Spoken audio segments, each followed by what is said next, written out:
आप मुझे रोज प्रणाम करते थे, आपने मेरी सेवा की है। मां, मैं कुछ आपको वरदान देना चाहती हूं। माता मैनावती ने कहा कि दक्षपुत्र सती, आप मुझे क्या वरदान देगी? तब सती ने कहा कि मां, मैं कोई दक्ष की पुत्री नहीं हूं, तो आप कौन हैं? मां, मैंने कभी मेरा परिचय किसी को नहीं दिया है। सामान्य मनुष्य की तरह मैं रही हूं, अपनी इच्छा अनुसार सुंदर मैंने विहार किया, मैंने सुंदर लीला की है।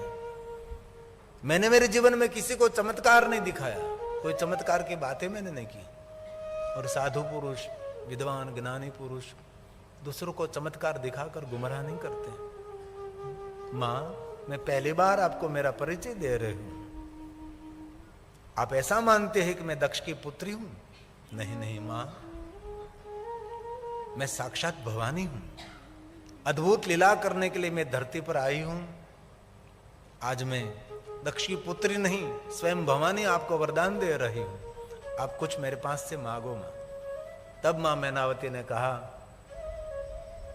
ए दक्ष पुत्री सती, आप जैसी पुत्री मुझे मिले। तब सती ने कहा, ये लीला दूसरी बार नहीं, एक बार ही रहती है। लेकिन मां मैना, मैं तुझे वरदान देती हूं कि मेरा दूसरा जन्म होगा तो मां मैं तेरी पुत्री बनकर आऊंगी। इसीलिए ते ही कारण हेम गृह गुरु जाए, जन्मे पार्वती तनु पाए। सती ने माता मैनावती को वचन दिया था कि मैं दूसरा जन्म लूंगी तो मां तेरे वहां ही मैं आऊंगी। और हिमालय पुत्री पार्वती हुई, मां मैना की पुत्री पार्वती हुई। लेकिन जीवन की विडंबना देखो, जब दक्ष की पुत्री सती हुई तब पिताजी शिव जी के विरोधी रहे, निरंतर शिव जी का द्रोह करते रहे, शिव जी से दूर रहे। अब यहां हिमालय की पुत्री बनी तो माता मैनावती हमेशा शिव से दूर रही, शिव का विरोध करती रही। जब विवाह हो रहा था तब भी मैना ने बहुत बड़ा विरोध किया था, उसके साथ मेरी पुत्र का विवाह मैं नहीं करूंगी। इस सबके जीवन में सब कुछ अनुकूल मिलता ही नहीं, सब प्रतिकूल ही रहता है, अलग ही रहता है। आइए महेश गुरु जी पधारिए। महाकालेश्वर महादेव के पुजारी हैं हमारे महेश गुरु जी का खूब तालियों के द्वारा आदर करें, सम्मान